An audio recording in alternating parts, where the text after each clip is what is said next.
So I took the liberty in opening up the Kevler EON-12A. I wonder how it looks like from the inside.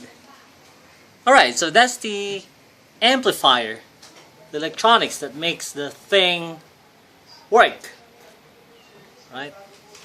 There's the capacitor, there's the power, there's the wiring, and these are the drivers themselves. So as you see, it's Kevler KPA 1230. That's 300 watts, 12 inches. It's an instrumental speaker.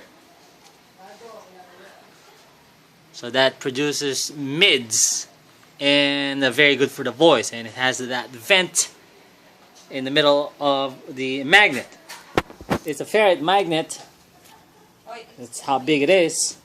And this is the compression driver or the tweeter. It is let's turn the other way around. That's T-200. That's the model. Titanium compression driver unit.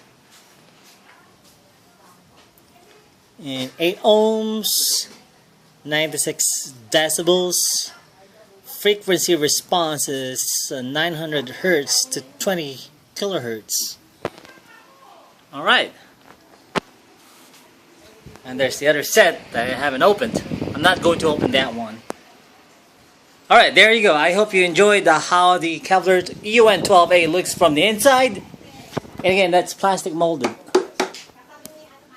So I'm definitely thinking of a hot rod upgrade of another 300 watt, but neodymium.